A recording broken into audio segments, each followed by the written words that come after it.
Les titres de l'actualité en Guinée équatoriale, le dialogue national ouvert ce lundi, en présence des principaux leaders de l'opposition, suit son cours.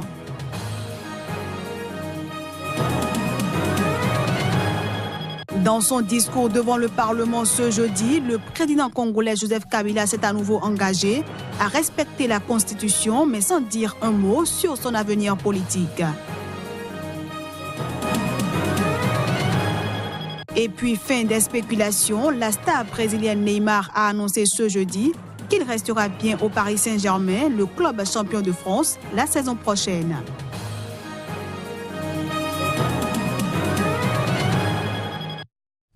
Voilà pour le sommaire, bienvenue à tous. En Guinée équatoriale, le dialogue national ouvert ce jeudi, en l'absence des principaux leaders de l'opposition, suit son cours dans la ville de Malabo. Ce dialogue regroupe les partis politiques, les représentants de la diaspora, les ONG et les forces vives du pays. Narcisse Oum pour le reportage. À quelques jours de la clôture des assises du 6e dialogue national en Guinée équatoriale, les travaux vont bon train, selon le secrétaire général du Parti démocratique de la Guinée équatoriale, le parti au pouvoir. Je pense que le bilan, même étant préliminaire, est positif du point de vue du Parti démocratique de Guinée équatoriale. D'abord parce que tous les acteurs politiques ils se sont situés à la demande du président de la République pour un dialogue sincère, franc et démocratique. Pour ceux des partis politiques qui ont boycotté le dialogue, le secrétaire général du PDG est formel. Mais ils ont perdu une très bonne occasion pour que tous ceux qui déplorent ils puissent venir les présenter, comme vous le voyez, que les gens parlent ouvertement, sans réserve. Parlant de l'actualité sur l'amnistie générale, décrétée le 4 juillet dernier, en faveur de tous les prisonniers politiques et tous les opposants condamnés ou interdits d'activité, l'opposition dénonce.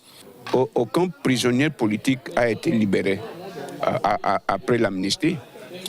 Le secrétaire général du parti au pouvoir s'explique. Il faut éviter le dérapage et le malentendu que certains pensent que dès que l'amnistie sort aujourd'hui, immédiatement tout le monde est dehors. Non, il y a un processus. Parce qu'il y a un processus au niveau de l'administration de justice qui analyse dossier par dossier. À noter, les travaux de cette 6e rencontre du genre relative à la mise en œuvre du dialogue national qui vont s'achever ce samedi 21 juillet ont connu un fort engouement avec la participation assidue de toute l'opposition présente, des corps diplomatiques accrédités, les membres du clergé, la société civile et les représentants de la communauté internationale. En République démocratique du Congo, le président Joseph Kabila s'est à nouveau engagé à respecter la Constitution sans dire un mot sur son avenir politique. Il l'a fait savoir ce jeudi dans son discours devant l'Assemblée nationale et le Sénat. À 5 mois d'une présidentielle censée élire son successeur à la tête de la République démocratique du Congo qu'il dirige depuis 17 ans, le président Joseph Kabila s'est engagé à nouveau jeudi à respecter la Constitution de la République démocratique du Congo sans dire un mot sur son avenir politique. C'était dans une allocution devant le Parlement. Je réaffirme donc que désormais, les élections en République démocratique du Congo seront réellement une affaire de souveraineté et qu'elles seront en conséquence entièrement financées par l'État congolais. Le cap de 3e consultation électorale fixée en décembre prochain reste donc maintenu. Et notre engagement à respecter la Constitution demeure lui aussi non équivoque. Le discours de Kabila était très attendu par la classe politique congolaise et les partenaires de la RDC qui espéraient que le chef de l'État dirait un mot sur son avenir politique. Dès lors que les chefs de l'État parlent, on dit que la Constitution dit ceci. Dans ma compréhension, la Constitution dit que le chef de l'État a 2 mandats et que de ces faits, on ne peut pas penser qu'il sera candidat. Moi, je me dis, en tant que parti, si nous le présentons, où est le mal? La Constitution, nous pouvons la changer en tant que parti. Nous pouvons la changer. en tant que parti. Pourquoi? Parce que la Constitution est faite par les hommes et pour les hommes. Suite à cette déclaration du président congolais, le parti historique de l'opposition, Union pour la démocratie et le progrès social, l'UDPS, a promis une réaction musclée vendredi contre Joseph Kabila. Précisons que le dépôt des candidatures doit s'ouvrir le 24 juillet prochain et se terminer le 8 août. Et parmi les candidats déclarés à la présidentielle figure l'opposant en exil, Moïse Katumbi.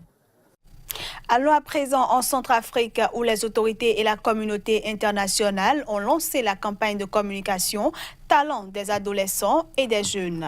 Cette campagne vise à promouvoir l'épanouissement, le développement et la participation des adolescents et des jeunes de Bangui et de plusieurs villes de province en matière de santé, de paix et de cohésion sociale. Le thème de cette deuxième édition porte sur la cohabitation pacifique, la prévention du VIH-Sida et des grossesses précoces. Cette campagne de communication est une approche de promotion de la participation des adolescents et des jeunes à la résolution des problèmes auxquels ils sont confrontés en utilisant leur génie, leur talent et leur potentiel pour communiquer sur les valeurs de la paix et de la promotion de leur sécurité sociale et reproductive. Cette campagne vous permettra d'acquérir un savoir-faire, un savoir-être, pour être de vous des acteurs et des ambassadeurs pour la santé, la paix, la cohésion sociale dans vos différentes communautés. La campagne de communication comporte plusieurs phases, notamment le renforcement des connaissances des participants à travers les jeux publics radiophoniques, les émissions radio-télévisées et les causeries éducatives. Il s'agit de donner l'opportunité à plus de 200 000 adolescents et jeunes de 10 à 24 ans de disposer d'informations exactes sur la paix, la cohésion sociale et la santé de reproduction. Dans le nord de l'Éthiopie, proche de la frontière érythréenne, le peuple irobe s'inquiète que ces terres reviennent prochainement à l'Érythrée en échange de paix. Après la guerre de 1998-2000 sur la délimitation de la frontière, une commission internationale indépendante avait déterminé que certaines villes de la région appartenaient à l'Érythrée. Mais l'Éthiopie n'a jamais voulu reconnaître cette décision. Reportage. Ici, à Alitena, à quelques kilomètres de la frontière érythréenne, les habitants sont inquiets. Cette région, au nord de l'Éthiopie, est en majorité habitée par le peuple irobe. Depuis l'annonce du Premier ministre le mois dernier de respecter la frontière décidée par une commission internationale, les habitants ont peur de voir leur famille divisée. Cette décision va diviser la population. Si des frères sont séparés, ça va poser des problèmes. C'est pas comme ça qu'il y aura la paix.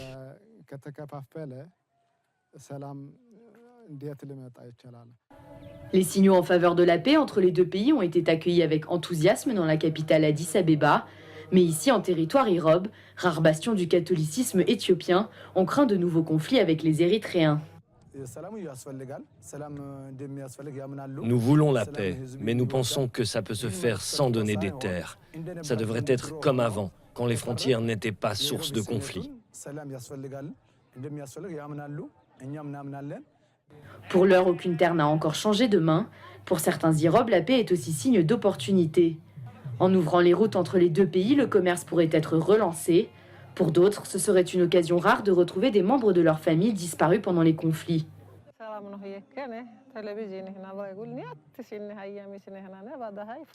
Depuis qu'on a appris la nouvelle, on est collé à notre télévision. Si les deux pays font vraiment la paix, peut-être que mon mari reviendra.